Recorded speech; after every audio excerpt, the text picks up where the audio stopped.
যদি আপনি এখনও জীবন সমস্যার সমাধান চ্যানেলটি সাবস্ক্রাইব না করে থাকেন তাহলে এখনই সাবস্ক্রাইব করে নিন এবং পাশে আসা বেল আইকনটিতে প্রেস করুন for more wisdom, more solution, better life. Chester বেনিংটনের বর্তমান প্রপার্টির নেট ওর্থ প্রায় $30 মিলিয়ন, যা ইন্ডিয়ান রুপির প্রায় 193 কোটি 38 লক্ষ রুপিজের সমান। যদি টাকা জীবনের সবকিছু হতো তাহলে কি চেস্টার কোনোদিন সুইসাইডের মতো এরকম মারাত্মক পরিণতি বেছে নিতেন? নিশ্চয়ই না। চেস্টার বেনিংটনের টুইটার অ্যাকাউন্টে ফলোয়ার্সের সংখ্যা প্রায় 8,48,000। যদি ফেম জীবনের বিগেস্ট স্যাটিসফ্যাকশন হতো তাহলে কি চেস্টার কোনোদিন সুইসাইড করাকে নিজের শেষ পরিণতি হিসেবে বেছে নিতেন? কখনোই না। লিঙ্কিন পার্ক গোটা বিশ্বের অন্যতম একটি সেরা ব্যান্ড হিসেবে খ্যাত, যার লিড ভোকালিস্ট ছিলেন চেস্টার বেনিংটন। 2000 সালে লিঙ্কিন পার্ক তাদের প্রথম অ্যালবাম হাইব্রিড থিওরি রিলিজ করে, যেটা গোটা বিশ্বে 70 মিলিয়নের থেকেও বেশি কপিজ বিক্রি হয়। আর 2005 সালে RIAA অ্যালবামটিকে ডায়মন্ড সার্টিফাইড করে, যেটা যে কোনো মিউজিশিয়ানের কাছে তার মিউজিক ক্যারিয়ারে অন্যতম শ্রেষ্ঠ শিরোপা। তাহলে যদি ক্যারিয়ারি জীবনের সব কিছু হতো তাহলে কি চেস্টার বেনিংটন কোনোদিন সুইসাইড করতেন? উত্তর সেই একই, কখনোই না।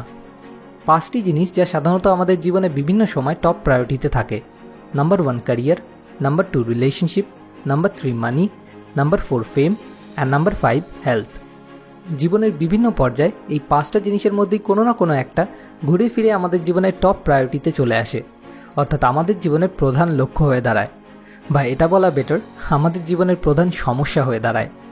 কিন্তু চেস্টার বেনিংটনের সুইসাইড করার ঘটনা সবাইকে আবার একবার এটা ভাবতে বাধ্য করেছে যে জীবনে সবথেকে বেশি গুরুত্বপূর্ণ জিনিস তাহলে কোনটি, যেটা সবসময় আমাদের টপ প্রায়োরিটিতে রাখা উচিত। সেটাই আজ এই ভিডিওতে ডিটেলসে আমি আপনার সঙ্গে ডিসকাস করব। কিন্তু তার আগে আমি ডমিনো এফেক্ট নামে একটা থিওরি আছে, যেটা যারা জানেন না তাদের জন্য একটু বলে নিতে চাই।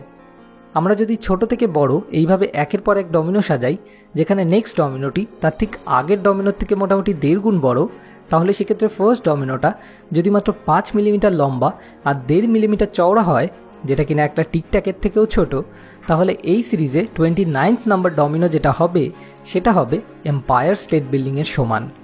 এবার এই প্রথম টিকট্যাক সাইজের ডমিনোটাকে দ্বিতীয় ডমিনোটার গায়ের উপর ফেলে দিয়ে একটা চেন রিয়াকশন শুরু করার মাধ্যমে আমি এই 29th নাম্বার ডমিনো, যেটা কিনা এম্পায়ার স্টেট বিল্ডিংয়ের সমান, সেটাকেও নকডাউন করে ফেলতে পারি। আমাদের লাইফে বিহেভিয়ারগুলোও এই ডমিনো এফেক্টের মতোই চেন রিয়াকশন ফলো করে, এবং সেটা ভালো এবং মন্দ দুদিকেই। একটা সাধারণ সিগারেট খাওয়া থেকে নেশা করার জগতে প্রবেশ শুরু হয়, আর তারপর ডমিনো এফেক্টের মতোই চেন রিয়াকশন ফলো করে ধীরে ধীরে ড্রাগসে এসে শেষ হয়। আবার সামান্য রোজ 10টা পুশ আপ করা থেকে এক্সারসাইজের জগতে প্রবেশ শুরু হয়, আর তারপর ডমিনো এফেক্টের মতোই 6 প্যাক অ্যাপসে এসে শেষ হয়।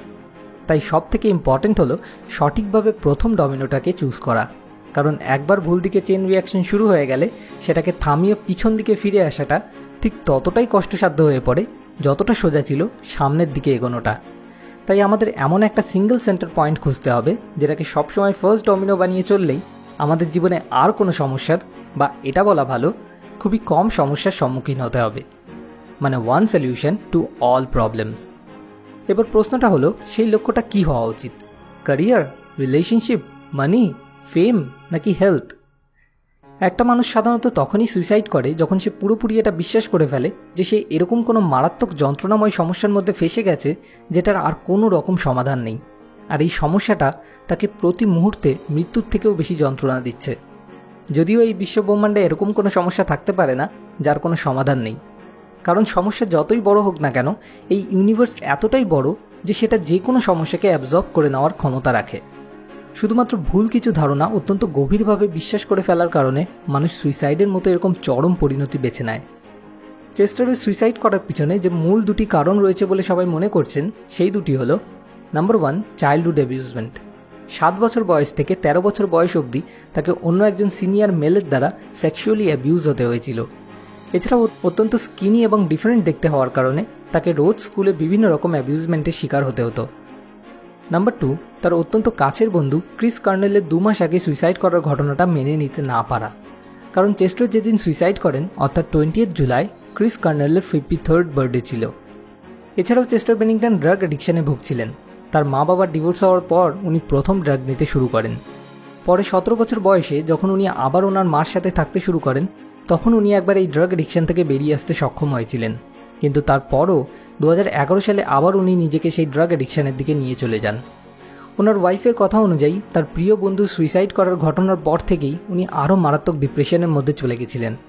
অর্থাৎ চেস্টারের সুইসাইড করার পিছনে মূল দুটি যে ফ্যাক্টর দেখা যাচ্ছে সেটা হলো রিলেশনশিপ আর মেন্টাল হেলথ, যেখানে মেন্টাল হেলথ আবার অনেকটাই রিলেশনশিপের উপর ডিপেন্ডেন্ট। এবং এই দুটো জিনিসই ফাইনালি যে জিনিসটাই গিয়ে মিশছে সেটা হলো পিস অফ মাইন্ড, অর্থাৎ মানসিক শান্তি। এটাই হলো সেই ছোট্ট ডমিনো যেটা সবসময় আমাদের জীবনের টপ প্রায়োরিটিতে থাকা উচিত।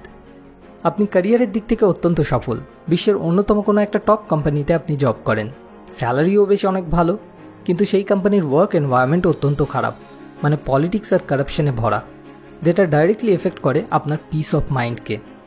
মাঝে মাঝে আপনার ইচ্ছা হয় সব কিছু ছেড়ে দিয়ে দূরে কোথাও চলে যেতে। তাহলে এই পরিস্থিতিতে আপনি কি একটা হাসি খুশি জীবনযাপন করতে পারবেন? অফিসের স্ট্রেসের এফেক্ট এসে পড়বে রিলেশনশিপে, এবং অযত্নের কারণে হেলথও দিন দিন খারাপ হতে থাকবে। অন্যদিকে ভাবুন আপনার একটা খুব ভালো ফ্যামিলি রয়েছে, যেখানে সবাই সবাইকে খুব ভালোবাসে, কেয়ার করে, কিন্তু সেই ফ্যামিলির ইনকাম সোর্স হলেন একমাত্র আপনি। কিন্তু আপনার কাছে কোনো পার্মানেন্ট জব নেই, ফ্যামিলি মেম্বারদের বেসিক নিডগুলো পূরণ করার জন্য যেটুকু টাকা দরকার সেটুকু টাকাও আপনার কাছে নেই।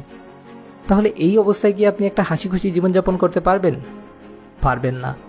তাই নিজের নিজের জায়গায় সব কিছু ইম্পর্ট্যান্ট, সব কিছুই জরুরি, কিন্তু সব কিছুর একটা সেন্টার পয়েন্ট রয়েছে, আর সেই সেন্টার পয়েন্টটা হলো পিস অফ মাইন্ড, যেটা ঠিক থাকলেই অটোমেটিক্যালি বাকিগুলোও ঠিক হয়ে আসবে।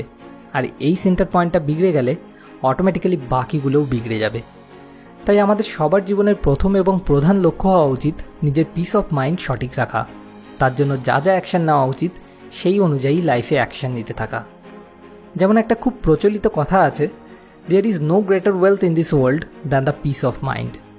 আশা করি চেস্টার বেনিংটনের এক্সাম্পলের মাধ্যমে সেটা আমি আপনাকে কিছুটা হলেও বোঝাতে পারলাম। সবশেষে আপনার কাছে একটা ছোট্ট অনুরোধ, যদি এই ভিডিও থেকে আপনার নিজের জীবনের কোনো সমস্যার সমাধান খুঁজে পেতে সত্যি এতটুকুও কোনো সাহায্য হয়ে থাকে, তাহলে অবশ্যই এই ভিডিওটাকে শেয়ার করুন, কারণ শেয়ার করে আপনি নিজে আপনার কোনো বন্ধু বা বান্ধবীর জীবন বদলে দিতে সাহায্য করতে পারেন। এই ভিডিওতে যতগুলো লাইক আসবে আমি বুঝবো ততজনকে আমি একটু হলেও সাহায্য করতে পেরেছি। আর আপনি এরপর কোন টপিকে ভিডিও চান সেটা নিচে কমেন্ট করে আমাদেরকে জানান, কেননা আপনাকে সাহায্য করতে পারাটাই আমাদের আসল উদ্দেশ্য। মোর wisdom, more solution, better life.